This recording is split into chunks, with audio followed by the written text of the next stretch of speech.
Bueno, hermanos, entonces, buenas noches. Primero que todo, ¿se escucha bien?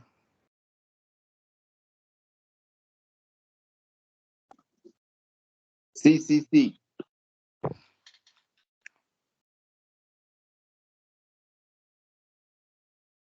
Ok, entonces, el día de hoy, ¿verdad? Considero que corresponde un pequeño tema, ¿verdad?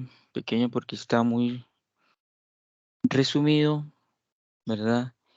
Y es un tema, digamos, que decidimos ponerle taller para quienes sirven en la música y en la liturgia, ¿verdad? Y hemos decidido colocarle 3 partes, ¿verdad? Mm, Antes que nada, entonces, ¿verdad? Em, Voy a ponerme en las manos de nuestra Madre, ¿verdad? La Virgen María, diciendo, Dios te salve María, llena eres de gracia, el Señor es contigo. Bendita eres entre todas las mujeres, y bendito es el fruto de tu vientre, Jesús. Santa María, Madre de Dios, ruega por nosotros los pecadores, ahora y en la hora de nuestra muerte. Amén.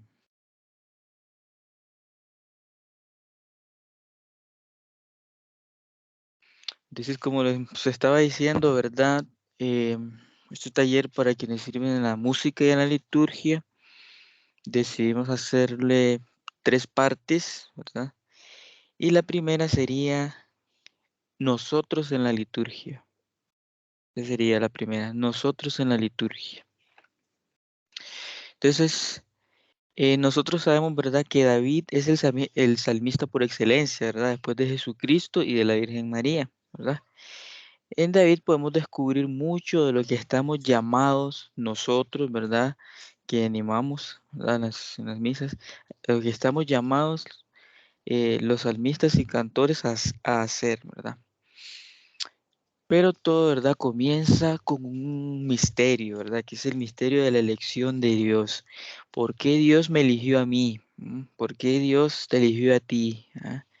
¿De dónde proviene, verdad, esta decisión del corazón de Dios? ¿Por qué a mí, Señor, verdad? A San Francisco le preguntaban, ¿verdad? ¿Por qué a ti? Y San Francisco respondía, porque Dios en toda la tierra no encontró un ser más miserable que yo. Entonces, en la vocación, ¿verdad? Hay todo un misterio, ¿verdad? Una elección, una ternura de Dios que dice, yo quiero que tú me ayudes en esto, ¿verdad? Y esto está recogido en la lectura de Primera de Samuel, ¿verdad? Capítulo 16, versículo del 1 al 13. Voy a leerlo rápidamente, ¿verdad? Leerlo, que es muy, muy importante. Yahvé dijo a Samuel, ¿hasta cuándo seguirás llorando por Saúl? ¿No fui yo quien lo rechazó para que no reine más en Israel? Llena pues tu cuerno de aceite y anda.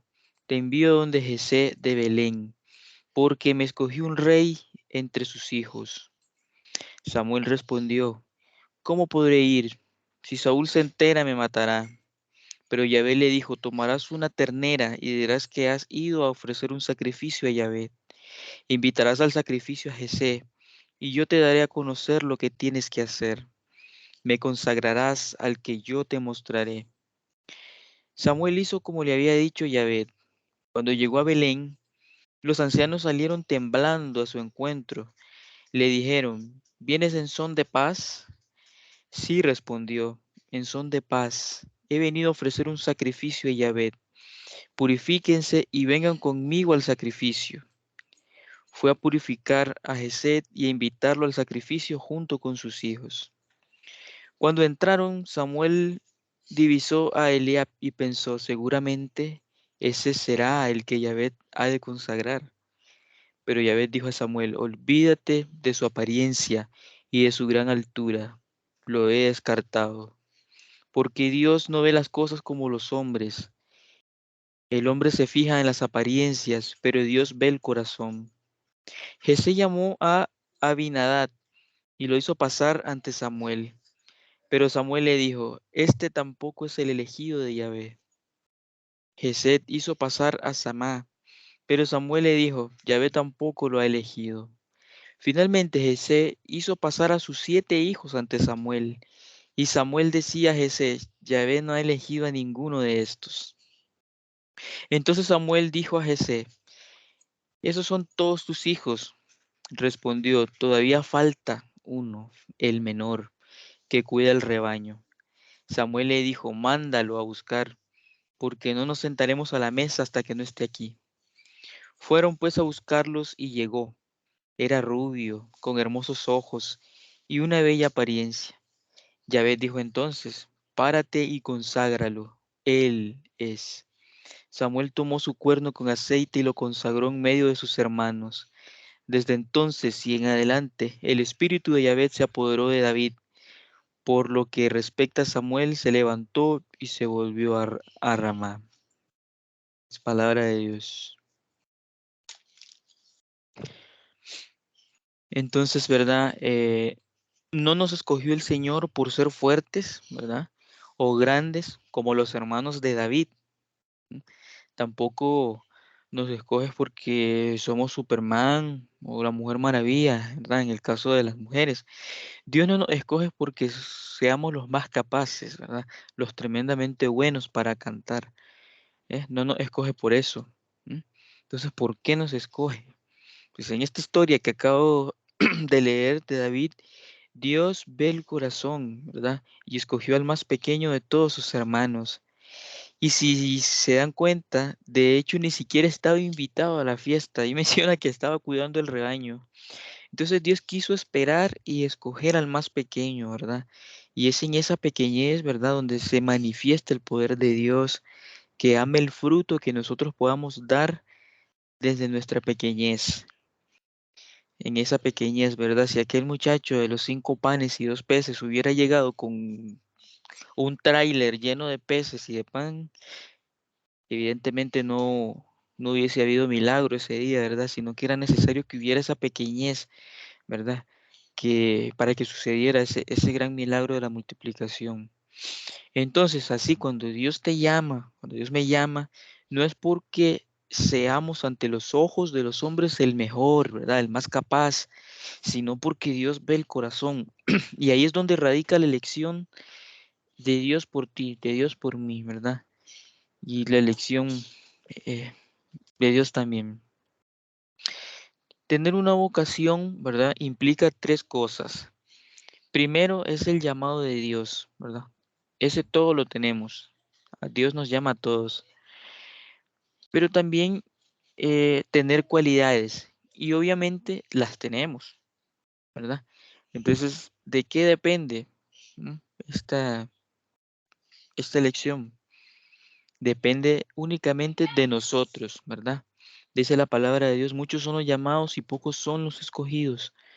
Y alguna vez, no sé si alguna vez nos hemos puesto a pensar, ¿verdad? ¿Por qué Jesús dice eso? ¿Ah? Llama a muchos, pero luego escoge a pocos.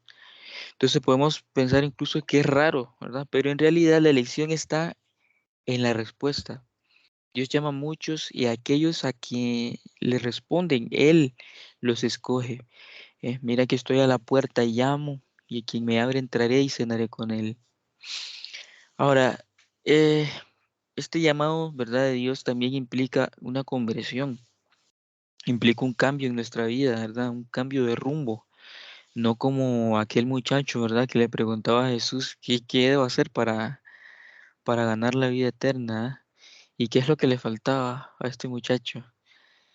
Para ganar la vida eterna, le faltaba el primer mandamiento, amarás al Señor con todo tu corazón, con todas tus fuerzas, por ser sobre todas las cosas. Eso es lo que nos llama a nosotros el Señor, ¿verdad? Cuando nos hace este reto. Pedro, me amas. Freddy, me amas. Dominic, me amas. ¿Mm? Ok, entonces vamos a ver las virtudes, ¿verdad?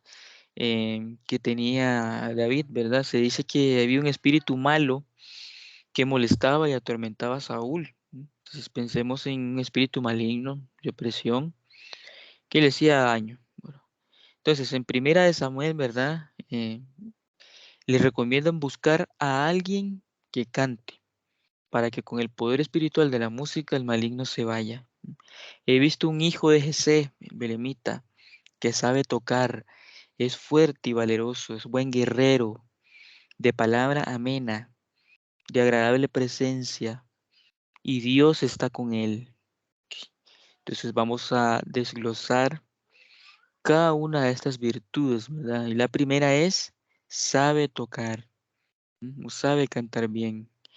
Es necesario, ¿verdad? Es necesario cantar bien, saber tocar, pero es evidente que se necesita estabilidad. Pero si no la tenemos, no os preocupéis, ¿verdad? Porque podemos tratar de desarrollarla. Podemos tomar clases, podemos esforzarnos, podemos ensayar, podemos cuidar nuestra voz, que es algo muy importante, ¿verdad? Todo lo necesario, ¿verdad? Cuidar nuestro instrumento musical, ¿verdad? Eso también es muy importante. No andar ahí afinándolo con un alicate, ¿verdad? En fin, todo lo que sea necesario para saber tocar y cantar bien. La segunda sería, es fuerte y valeroso, ¿verdad? Pero ¿en qué radica esta valentía? La fuerza del salmista. Obviamente no es en la imagen, ¿verdad? Los músicos y los artistas generalmente son o tienen la tentación de tener un carácter débil, de ser volubles, de ser vanidosos, de caer en competencia. ¿Quién es el mejor? ¿Quién toca mejor la guitarra? ¿Quién es el que tiene la mejor voz? ¿Quién es el dona? Mírenme, yo soy el que canto, yo soy el que toca la guitarra. El que quiere su camerino, el que quiere que lo maquillen antes de cantar, ¿ah? Entonces andamos en esa tentación de caer en juicio contra nuestros hermanos, ¿verdad? Entonces, evidentemente ahí no está nuestra fortaleza, ¿ah? Entonces, ¿dónde está la verdadera fortaleza? Cuando el Espíritu Santo obra en nosotros, ¿verdad? Y nos dejamos mover por Él y dejamos que actúe y obre, transforme nuestra vida, en matar ese hombre viejo, ese que me hace ser desordenado, que me hace ser vanidoso, ¿m? Y entrar a vivir en el orden de Dios, en ser disciplinados, en no querer sobresalir y querer ser vistos, en ser fuertes en la perseverancia, en los ensayos, en la puntualidad, en llegar temprano, en cumplir con la responsabilidad y la alegría de nuestros compromisos y en vivir la caridad y hacernos violencia para perdonar también. En eso radica ser fuertes y valerosos. La siguiente virtud sería buen guerrero, porque estamos en una batalla espiritual, ¿verdad? Real, y ser buen guerrero implica definitivamente vencer a nuestros enemigos. ¿Cómo? Con la oración, con la vida de gracia y con la alabanza a Dios, la meditación y una relación cercana con Dios, ¿verdad? Dice la palabra de Dios en Efesios 6, en pie, pues manténgase firmes, ceñidos con el cinturón de la verdad, protegidos con la coraza de la justicia, calzados con la disposición de proclamar el Evangelio de la paz. Además de todo esto, tomen el escudo de la fe, con el cual pueden apagar todas las flechas encendidas del maligno. Tomen el casco de la salvación y la espada del Espíritu, que es la palabra de Dios. Entonces, estamos revestidos con una armadura que nos ha regalado nuestro Padre, ¿no? Entonces, fíjense cuando David va a luchar contra Goliat.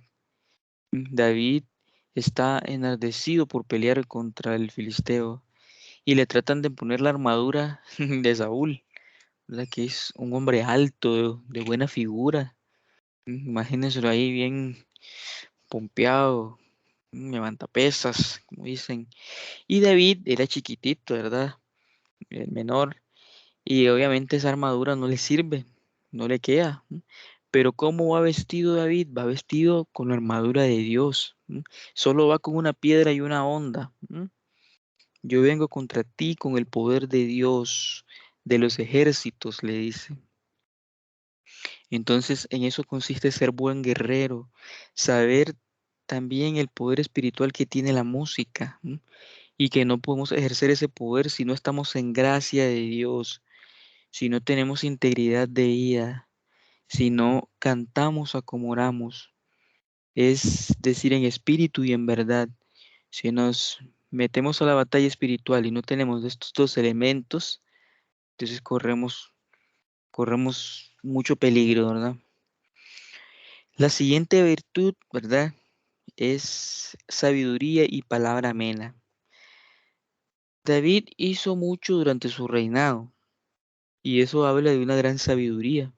La sabiduría de David, por ejemplo, consistió en armar un equipo de personas para rescatar toda la tradición oral de su tiempo, ¿no? Del año 1000 antes de Cristo, y poner por escrito todo aquello que estaba en la tradición oral, el Pentateuco, el Génesis, Deuteronomio, entonces el Éxodo, se escribieron en tiempos de David, entonces ya había tradición, ¿verdad? Había por ahí algunos escritos sueltos, había tradición oral que se transmitía de generación en generación, y entonces David dijo, vamos a recopilar todo y vamos a ponerlo todo por escrito, y son los 5 libros del Pentateuco, ¿verdad? A los que los judíos llaman el libro de la ley. Entonces ahí vemos la importancia de que nosotros como músicos, ¿verdad? Como animadores, estudiemos la palabra de Dios, ¿verdad? Estudiemos la letra de los salmos, leemos muchos libros, ¿verdad? Hay que nutrirse de la sabiduría de Dios, porque ahí es donde brota nuestro servicio, ¿verdad? Entonces, haciendo una pequeña pausa, ¿verdad? Eh, en esta virtud de la sabiduría y de fuerza, porque es importante. Y tal vez ahí una pregunta rapidita, a ver cómo estamos, ¿verdad?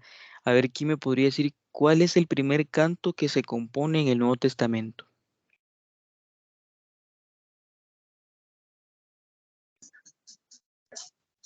El Magnificat, posiblemente. Exactamente, ¿verdad? El primer canto que se compone, ¿verdad? En el Nuevo Testamento es el Magnífica. Y María, nuestra Madre, canta llena del Espíritu Santo este Magnífica. Proclama mi alma la grandeza del Señor. Si alegra mi espíritu en Dios mi Salvador. Y si leemos el Magnífico, ¿verdad? Vamos a descubrir que María conoce la palabra de Dios profundamente. Todo lo que va recitando está impregnado de sabiduría, ¿verdad? Y de palabra amena.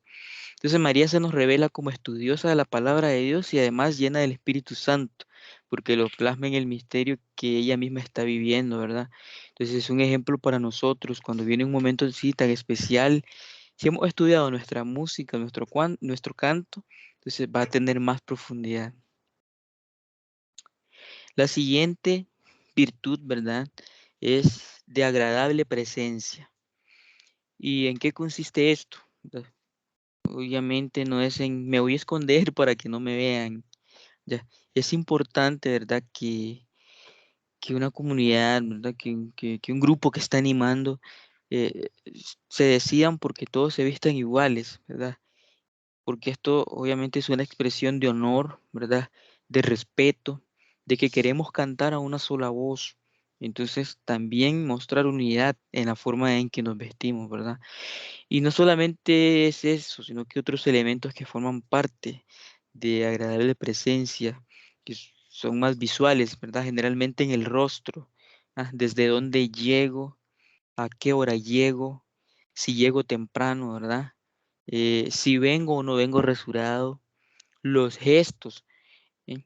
Si se equivoca el hermano de la guitarra, entonces ya hacemos una cara fea y con toda seguridad yo puedo decirles que yo antes hacía esto, ¿verdad? Cuando alguien se equivocaba, yo hacía una cara, digamos así como te equivocaste, ¿ah?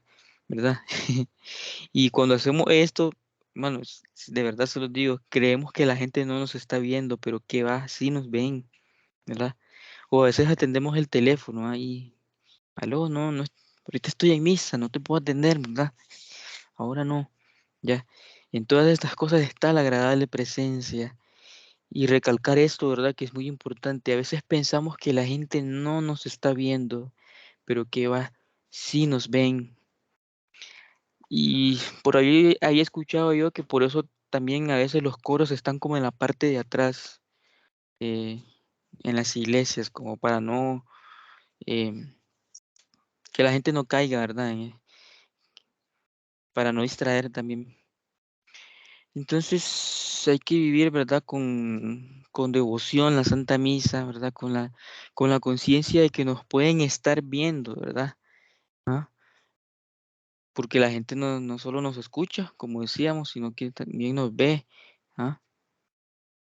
Debemos pasar desapercibidos, dicen, más o menos, pero estar preparados para que la gente vea en nosotros un ejemplo de buena presencia, de puntualidad, de pudor. ¿No? Las mujeres en su vestir, los hombres, no estar ahí de fachosos. Y también de cómo vivir la misa, de cómo volteamos a ver al sacerdote, de cómo nos arrodillamos, ¿no? Todo eso. Saber que estamos en la presencia del Rey de Reyes. ¿No? Es que a mí se iba a venir el Papa, dice, pero, o el presidente, pero no pudo venir, no importa, porque nosotros estamos en la presencia del Rey de Reyes, ¿no? Del presidente del universo. ¿Cómo me he visto? ¿Mm? Voy a tener una reunión con el Rey de Reyes. ¿Cómo voy vestido? Entonces, esa debe ser nuestra agradable presencia. Ahora, por último, ¿verdad? Pero no menos importante, Dios está con él, ¿verdad? Todas son importantes, pero este es especial, ¿verdad? Porque el Señor está con él. El Señor está en mi corazón, está en tu corazón, mora, habita en ti. Estás lleno de Dios, estás impregnado de su presencia. El Señor está contigo, le dice el ángel a María. Preguntémonos nosotros mismos, Señor, ¿estoy contigo o estoy pensando en otra cosa? Estoy pajareando, estoy en otra cosa. En David podemos ver a un hombre que ama a Dios, sabe que Dios lo ama, está lleno de esta confianza de saberse amado por Dios. El Señor me ama, el Señor es mi pastor, nada me falta. Lo vemos en los salmos que él componía, ¿verdad? David era pastor. Él sabía de ovejas, él sabía de los miedos que podían tener estas ovejas. Y él se pone en el papel de oveja y el Señor es mi pastor, decía. Muchos de los salmos, ¿verdad?, que él compuso suelen tener episodios de su vida y uno se puede preguntar cómo es posible que David compusiera ese salmo en ese preciso momento de su vida. ¿Verdad? Porque él compuso salmos cuando estaba perseguido, cuando estuvo escondido en una cueva. Compuso un salmo cuando estaba arrepentido de un pecado gravísimo. Entonces la santidad de David está en regresar arrepentido, en clamar el perdón de Dios y confiar en que Dios se lo va a otorgar. Tenme piedad, oh Dios, por tu amor, por tu inmensa ternura, borra mi delito, lávame y quedaré más blanco que la nieve. Salmo 51. Entonces, cuando pensemos en nuestros pecados, no pensemos que son tan graves como para que Dios no nos perdone. Más bien pensemos en David, que cometió pecados gravísimos y es el santo rey David, porque Dios estaba con él. Entonces, tomar conciencia de esto, ¿verdad? Y tratar de vivir en una relación íntima con Dios, porque no podemos dar lo que no tenemos. Y esto es algo que siempre a mí me marca y es como una bofetada para mí, ¿verdad? En lo personal, que no podemos dar lo que no tenemos. Y es un principio fundamental, ¿verdad? Espiritual e incluso en general de las cosas. No podemos dar lo que no tenemos. ¿Quieres dar a Dios? Entonces, llena tu vida de Dios, llenemos nuestra vida de Dios, llenémonos de su amor y vamos a poder dar ese amor a los demás, ¿verdad? Entonces, estamos llamados, ¿verdad?, a ser como un árbol plantado junto a corrientes de agua, es decir, nuestros pies enraizados en Dios y nos nutrimos de Él. Nuestras raíces son nuestra oración, nuestros sacramentos, nuestra vida fraterna, la lectura de la palabra de Dios. De ahí es que nace realmente, ¿no? Que podamos dar frutos al servir a los demás. Ahora, continuando, ¿verdad? La segunda parte, como les mencionábamos. Ahora vamos a ver, ya vimos nosotros en la liturgia, ahora vamos a ver la música en la liturgia, ¿verdad? Entonces, la liturgia, ¿verdad? Por cuyo medio se ejerce la obra de nuestra redención, sobre todo en el divino sacrificio de la Eucaristía, contribuye en sumo grado a que los fieles se expresen en su vida y manifiesten a los demás el misterio de Cristo y la naturaleza auténtica de la verdadera iglesia. La música, ¿verdad? Comunica su contenido inmediatamente. Es así rápido, ¿verdad? No necesita traducción, ¿verdad? La música llega de manera directa al corazón de la gente, ¿ah? Es un vehículo extraordinario para las emociones del alma. Entonces, en el caso de la música sacra, ¿verdad? Pero para poder decir esta música sí sirve y esta música no sirve en la liturgia, debemos conocer su función, ¿verdad? Y para eso vamos a definirla por su finalidad, que es para la gloria de Dios y la santificación de los hermanos. Esto es muy importante, si quieren pueden anotarlo en algún lugar, en algún cuaderno, en el teléfono, ¿va? La música sacra es para la gloria de Dios y para la santificación de los hermanos. Entonces, la tradición musical, ¿verdad?, de la iglesia constituye un tesoro de valor inestimable, ¿verdad?, que sobresale entre las demás expresiones artísticas, principalmente porque el canto sagrado, unido a las palabras, constituye una parte necesaria o integral de la liturgia solemne. Sacrosanctum Concilium habla de la función ministerial de la música sagrada como un servicio cualificado y de gran honor dentro de la celebración, y no como un adorno en la liturgia, sino como parte de ella. La música sacra es parte de la liturgia y no un adorno en ella. Vamos a hacer un paréntesis, ¿verdad? En una pequeña reflexión de Gandhi, ¿verdad? Porque él señalaba, digamos, tres espacios vitales del cosmos, y cada uno de ellos con su propio modo de ser, ¿verdad? Y menciona entonces que en el mar viven los peces y callan. Los animales de la tierra gritan, pero las aves, cuyo espacio vital es el cielo, cantan. Entonces podemos decir que lo propio del mar es el silencio, lo propio de la tierra es el grito y lo propio del cielo es el canto. Entonces el hombre, nosotros, participamos de estas tres cosas, ¿verdad? Porque nosotros en sí llevamos la profundidad del mar, la carga de la tierra y la altura del cielo. Entonces, podemos decir, nos pertenecen estas tres propiedades: callar, gritar y cantar. Hoy en día, ¿verdad? Vemos el hombre, después de perder la trascendencia, ¿verdad?, nos resta solamente el grito, porque nosotros queremos ser tierra, ¿ya? Entonces perdemos la capacidad de cantar con belleza, de callar y cantar, ¿ya? Entonces, la verdadera liturgia, la liturgia de la comunión de los santos, ¿verdad?, devuelve la integridad al hombre, ¿verdad? ¿Por qué? Porque nos invita a callar y nos invita a cantar, ¿ya? Podemos afirmar eso incluso como que la verdadera liturgia se reconoce por el hecho de que nos libra del actuar común, de que nos quiere sacar del mundo, ¿verdad? Y devolvernos esta profundidad y esta altura, devolvernos el silencio y el canto, cantar con belleza. Cantar con belleza es a veces saber hacer silencio. Entonces, el canto sagrado ha sido ensalzado, ¿verdad?, por la Sagrada Escritura, hasta por los santos padres, ¿verdad? Empezando por Pío X, ¿verdad? Han expuesto con mayor precisión, ¿verdad?, la función ministerial de la música sacra en el servicio divino. Entonces, la música sacra, por consiguiente, será mucho más santa, cuanto más íntimamente esté unida a la acción litúrgica, ¿verdad? Ya sea expresando con mayor delicadeza la oración o fomentando la unanimidad, ¿verdad? Ya sea enriqueciendo de mayor solemnidad los ritos sagrados. Además, la Iglesia aprueba y admite en el culto divino todas las formas de arte auténticos que estén adornadas de las debidas cualidades, ¿verdad? Esto es muy importante, ¿verdad?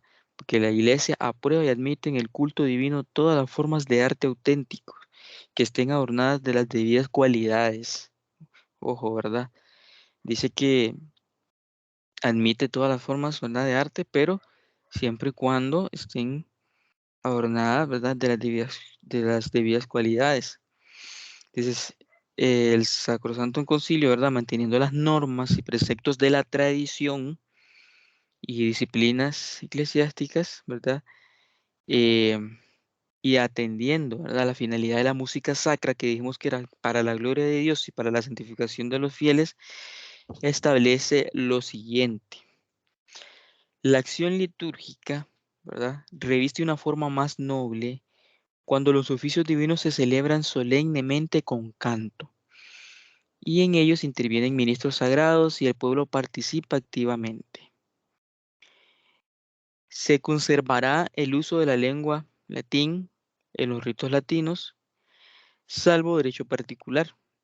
Sin embargo, como el uso de la lengua vulgar es muy útil para el pueblo en no pocas ocasiones, tanto en misa como en alguna administración de sacramentos, se le podrá dar mayor cabida, ¿verdad?, ante todo en las lecturas y moniciones, en algunas oraciones y algunos cantos. Establece también la participación activa de los fieles, ¿verdad? Consérvese y cultívese con sumo cuidado el tesoro de la música sacra. Los obispos y demás pastores de almas procuren cuidadosamente que en cualquier acción sagrada con canto, toda la comunidad de los fieles pueda aportar participación activa que le corresponda, ¿verdad? Establece también que es muy importante tener una formación musical, ¿verdad? Dese mucha importancia a la enseñanza y a la práctica musical en seminarios, en noviciados, religiosos de ambos sexos, en las casas de estudios, ¿verdad? Así como también en los demás institutos o escuelas católicas. Establece también, dice, canto gregoriano y canto polifónico. La Iglesia reconoce el canto gregoriano como el propio de la liturgia romana. En igualdad de circunstancias, hay que darle, ¿verdad?, primer lugar en las acciones litúrgicas. Los demás géneros de música sacra, ¿verdad?, y en particular la polifonía es, ¿verdad?, la música que combina los sonidos de varias voces o varios instrumentos simultáneamente, ¿verdad?, de manera que forman todo un todo armónico. Entonces, como decía, los demás géneros de música, ¿verdad?, en particular la polifonía, de ninguna manera han de excluirse en la celebración de los oficios divinos, ¿verdad?, con tal que respondan al espíritu de la acción litúrgica. Esto significa que está permitido, ¿verdad?, otras formas de arte, obviamente que no sean canto gregoriano, siempre y cuando cumpla con la finalidad de la música sacra, que por tercera vez lo repetimos, es para la gloria de Dios y para la santificación de los fieles. Mm. Por ponerles un ejemplo, ¿verdad?, hay un canto de perdón, Kyrie, en griego, ¿verdad? Hay músicos o ministerios de música que gustan de este canto de piedad a la bamba. Obviamente esto en Nicaragua, porque aquí nunca lo he escuchado, sinceramente. Y es aquel que dice, Señor, Señor, Señor, ten piedad de nosotros, ten piedad. Y le meten ahí todo aquella música sabrosa de la bamba que ustedes conocen. Tum, turum, turum. Entonces, yo les pregunto a ustedes, ¿Ustedes creen que es adecuado ese ritmo para este momento que es de reflexión, que es para pedir perdón? ¿Mm? Yo les pregunto eso. ¿Creen ustedes que es adecuado? Obviamente no, porque más bien dispersa a los fieles. Es bonito, sí, obviamente es bonito, precioso, pero no da para rezar, no da para reflexionar, para que yo reflexione en mis pecados, no da, no no da para pedir perdón. Otro ejemplo, y esto sí lo veo mucho yo en las iglesias de aquí, es la persona que anima. Generalmente está sola, ¿verdad? Lleva una computadora, una tablet y lo conecta al sonido, parlantes de la iglesia y pone unos ritmos extraños y los acompaña con la voz. En lo personal, esto también dispersa a los fieles, en lo personal, ya que a veces ponen el volumen muy alto o ponen ritmos que no dan para rezar, no sirve para orar y meditar. ¿M? Entonces, nada por consiguiente debe ocurrir en el templo que turbe, ¿m? Ni siquiera que disminuya la piedad y la devoción de los fieles, nada que dé fundado motivo de disgusto o escándalo, nada, sobre todo que directamente ofenda el decoro y la santidad de los sagrados ritos, y por este motivo sea indigno de la casa de oración y la majestad divina. Entonces, la finalidad del culto divino para muchas personas es la celebración festosa, mucho ruido, eh, sí, festosa. Es el hombre que celebra al hombre. Se celebra a sí mismo. Y eso sin lugar a duda no tiene cabida. O sea, el Papa Benedicto XVI dejaba en claro esto, de que no podemos caer en la tentación, no podemos ceder para caer en la tentación de estarnos celebrando a nosotros mismos. Entonces, estas formas de estar viviendo la liturgia, ¿verdad? Tienen la tendencia antes mencionada de celebrarnos a nosotros mismos. Entonces, recordemos una vez más la función de la música sacra en la liturgia, la gloria de Dios y la santificación de los fieles, ¿verdad? Entonces, eh, la liturgia tiene que conducirme a Dios, ¿verdad? Tiene que trascenderme para que yo pueda glorificarlo, ¿verdad? Para que yo pueda amarlo. Y este acto de amar, ¿verdad? Y mientras más amo a Dios en la liturgia, más me voy a santificar. Y esto es un principio básico de nuestra religión. Si amo a Dios, me santifico. Si no lo amo, no me voy a santificar. Bueno, pero volviendo, ¿verdad? Al tema de los ritos, ¿verdad? Existen ritmos, como mencionábamos, ¿verdad? O estilos musicales que hacen físicamente imposible rezar, ¿verdad? Porque como decía, nos dispersan o nos agitan, ¿verdad? Y, y se tiene experiencia científica sobre esto, ¿m? De que la música a veces nos dispersa. Ciertos ritmos, ¿verdad? No la música, ciertos ritmos nos dispersan. Y se tiene un famosísimo experimento, ¿verdad? Que si no me creen, lo pueden buscar en San Google, que es de colocar música a unas vacas lecheras. Y entonces a estas vacas, ¿verdad? Les colocaban música rock. Sinceramente a mí me gusta el rock, ¿verdad? A mí me gusta. Pero ¿qué pasa con estas vacas cuando les pusieron rock? ¿Mm? Esa producción de leche disminuyó. Pero cuando les colocaron Mozart, ¿verdad? Para que escucharan, estas doblaron más bien la producción de leche. ¿M? Entonces esto demuestra en la música, ¿verdad? Que es físico y no cultural. Obviamente porque las vacas no tienen cultura. Entonces, porque ciertos ritmos o estilos de música afectan las ondas cerebrales, ¿verdad? Afectan hasta nuestro ritmo cardíaco. Entonces, ¿cómo es posible que hoy en día agitemos a las personas con estos ritmos y estilos de músicas que no son para rezar, ¿m? que no, que su naturaleza, digamos, no es de oración. ¿Cómo es posible, verdad? Ok, para continuar, ¿verdad? Con una tercera parte, quisimos hablar de los cantos ordinarios y de los cantos propios. Pero para que sepamos, ¿verdad? Lo que estamos hablando, ¿verdad?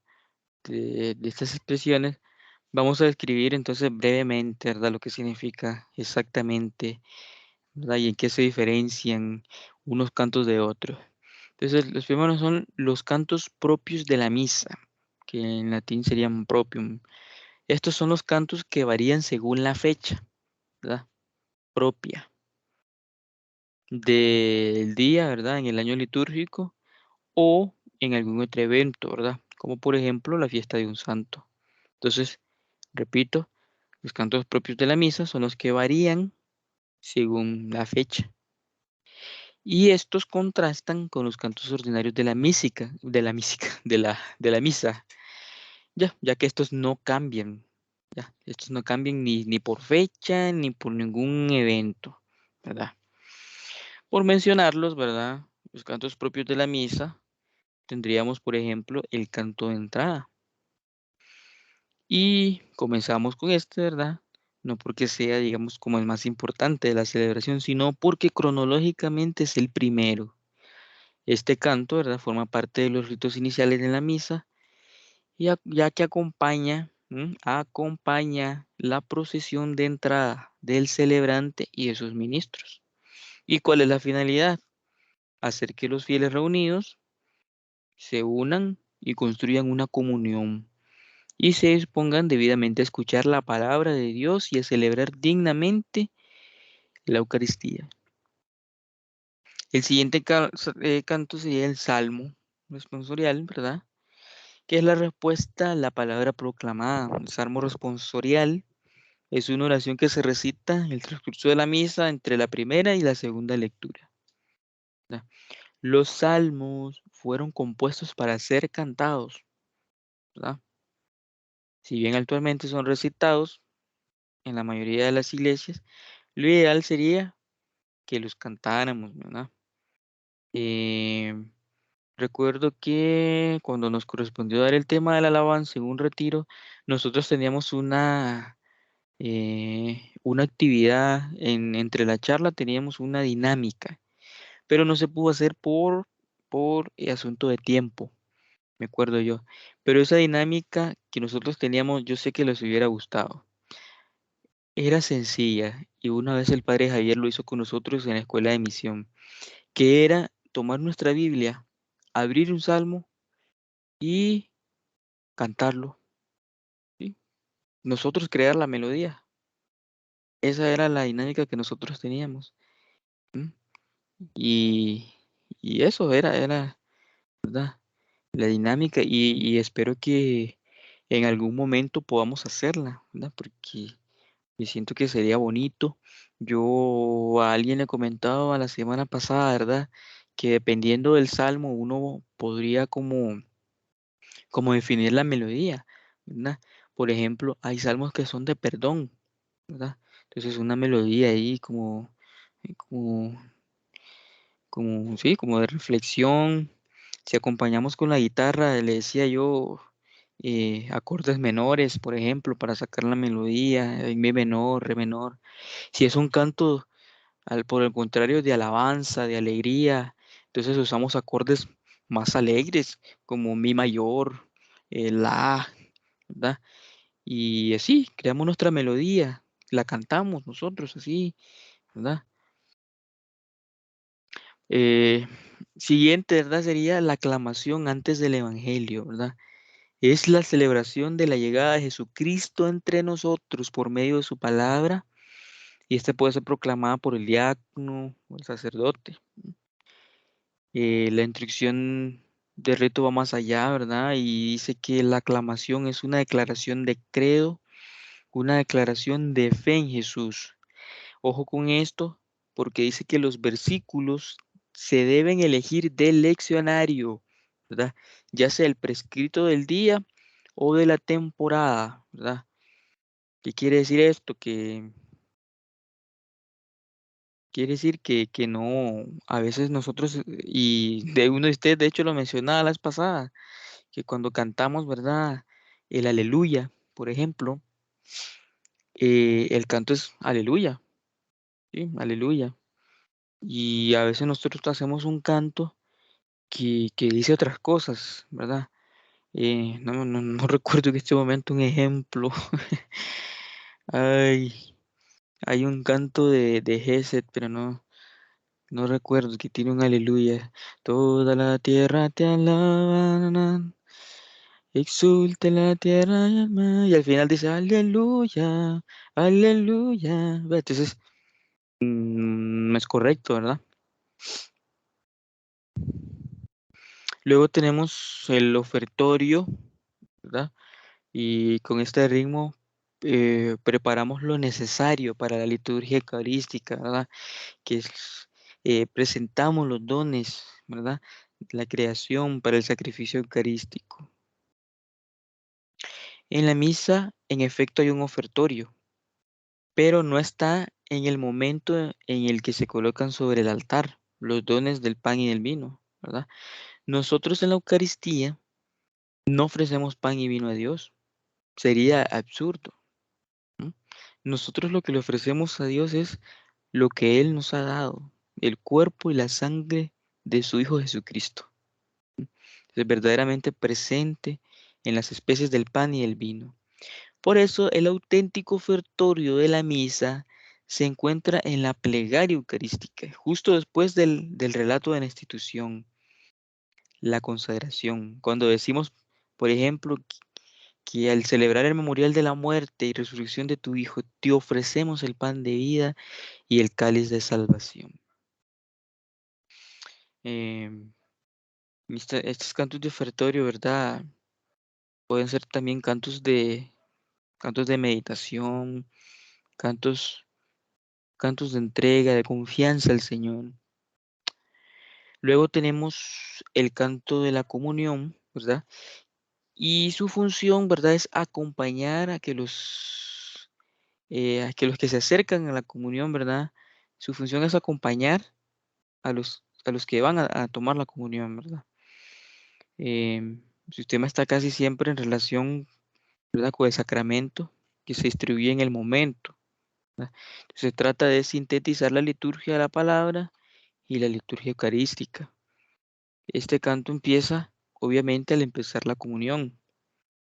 eh, es decir, cuando el sacerdote comulga.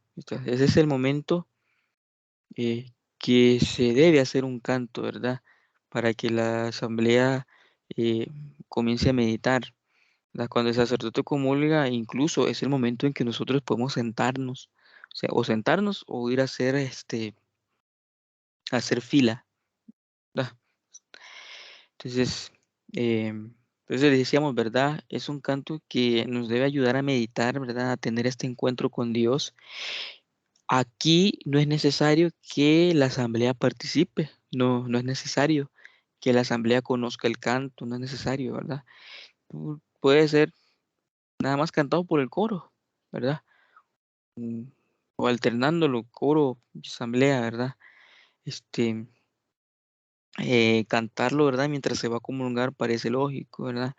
Porque te está preparando para recibir la comunión.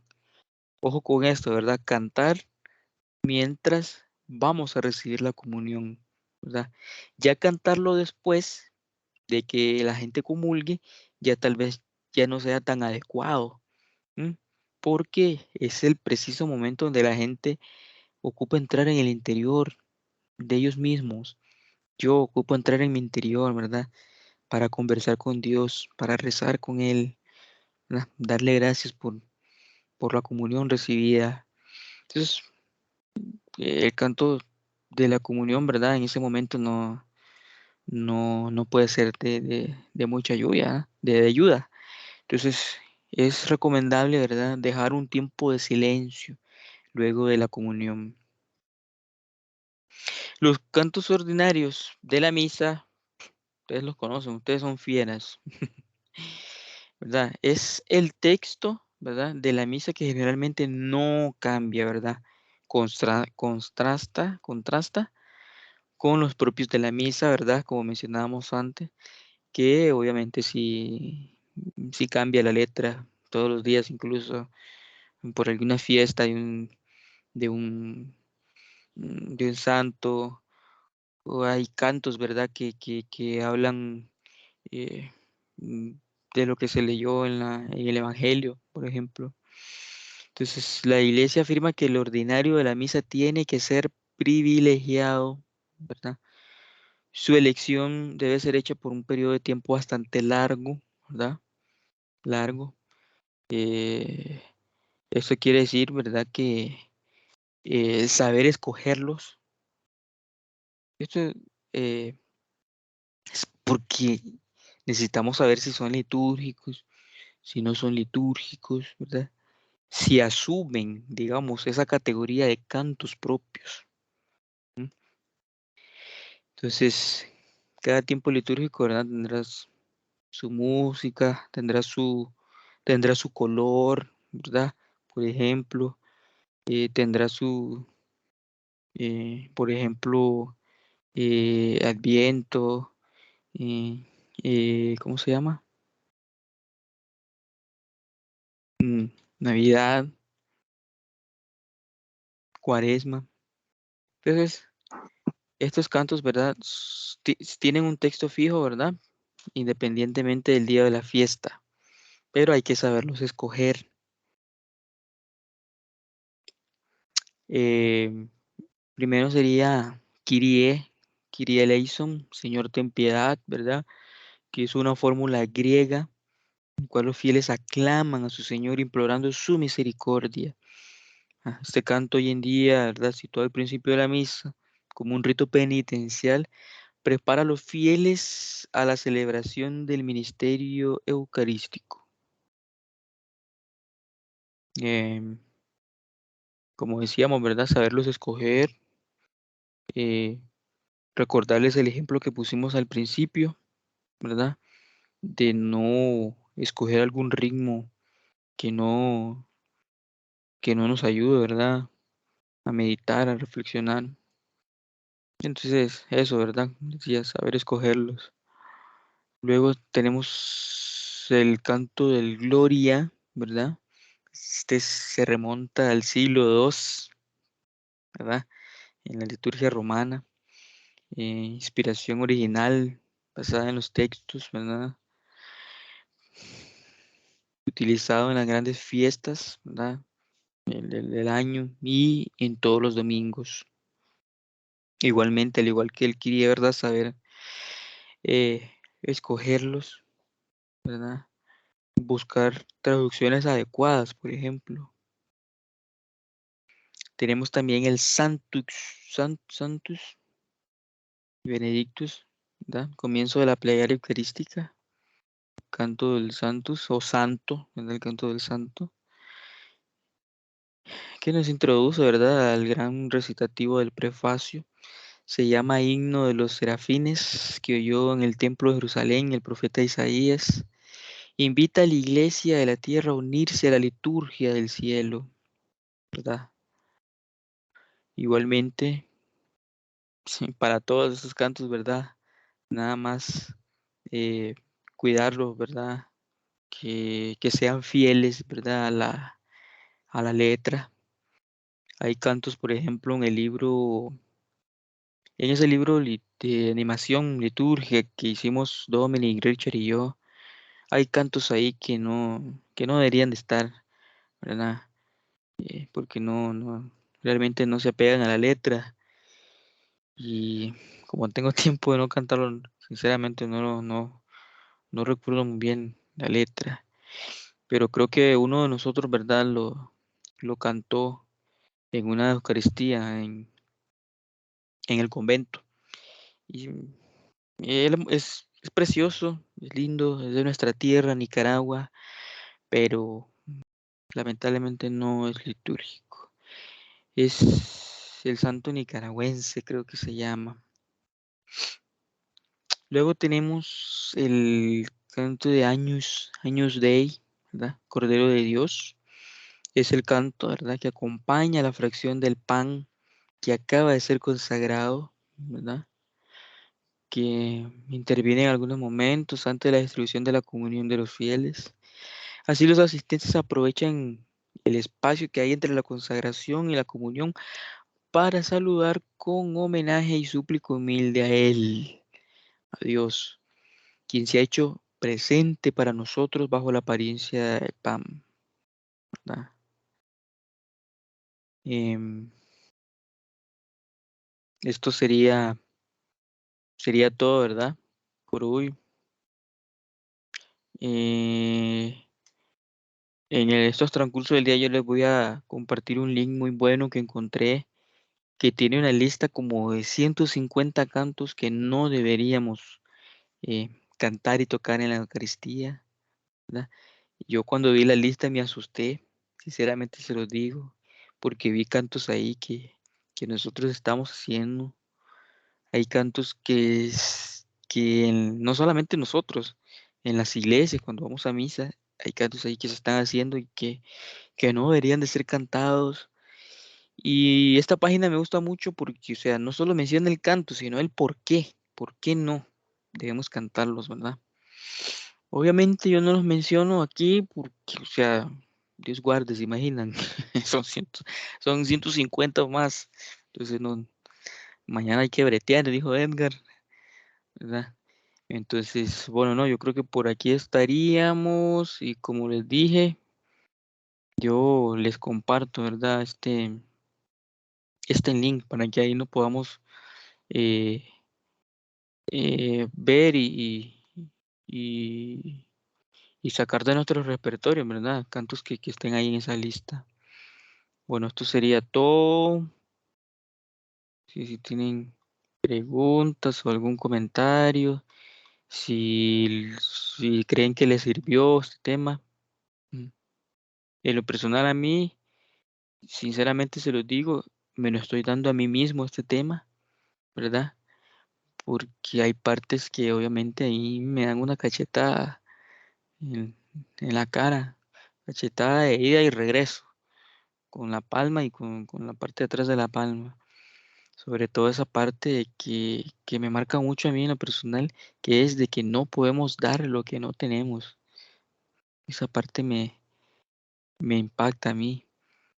¿Mm?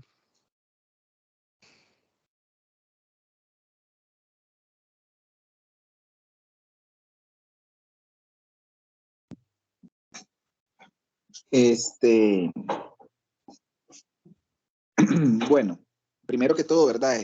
Como normalmente hacemos, voy a cortar, ¿verdad? La grabación,